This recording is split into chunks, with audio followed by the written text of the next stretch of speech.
All right, so this person wanted to know, how do you make a woman impress you?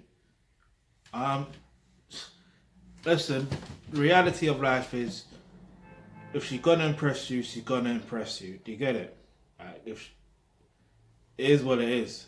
I mean, you could make a few suggestions and say, this is what I like, this is what I like, boom, boom, boom. And if she does things that you like, or whatever the case is, then you're impressed, isn't it? Simple shit.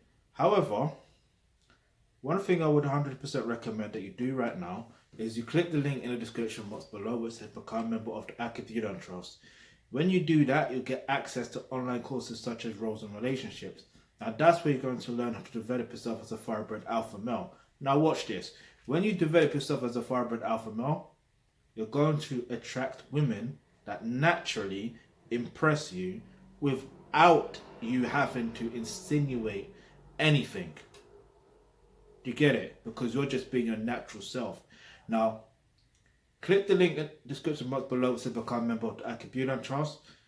Yeah, and you get access to online courses such as roles and relationships, and that's where you're going to learn how to develop yourself as a thoroughbred alpha male. Okay, so if you've got any questions, any topics you'd like for us to discuss, leave that in the comment section below, and remember, hit the subscribe button, hit the bell notification, because you never know, the video you suggest might just be next.